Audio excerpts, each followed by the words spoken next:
Hello बच्चों, let's read the question which says that among the elements of the third period pick out the element with highest positive electron gain enthalpy। तो यहाँ पर हमें third period में बताना है सबसे ज़्यादा high positive electron gain enthalpy किसकी होगी।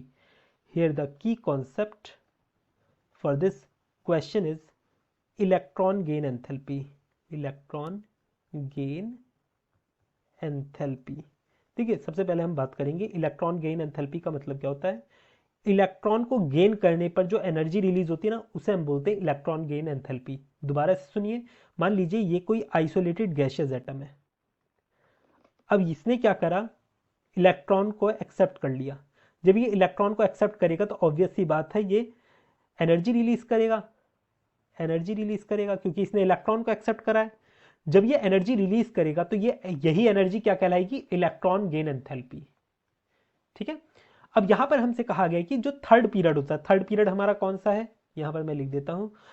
थर्ड पीरियड में आते हैं हमारे sodium, magnesium, aluminium, silicon, phosphorus, sulphur, chlorine, argon, ये आते हैं। ठीक है।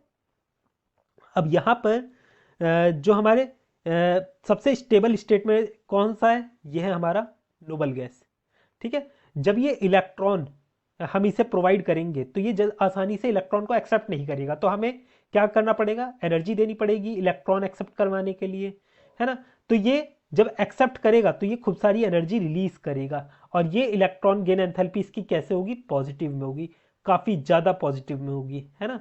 तो यहां से हम कह सकते हैं among the elements of the third period pick out the element with highest positive electron gain enthalpy, तो वो किसकी होगी, आर्गन की होगी। ठीक है।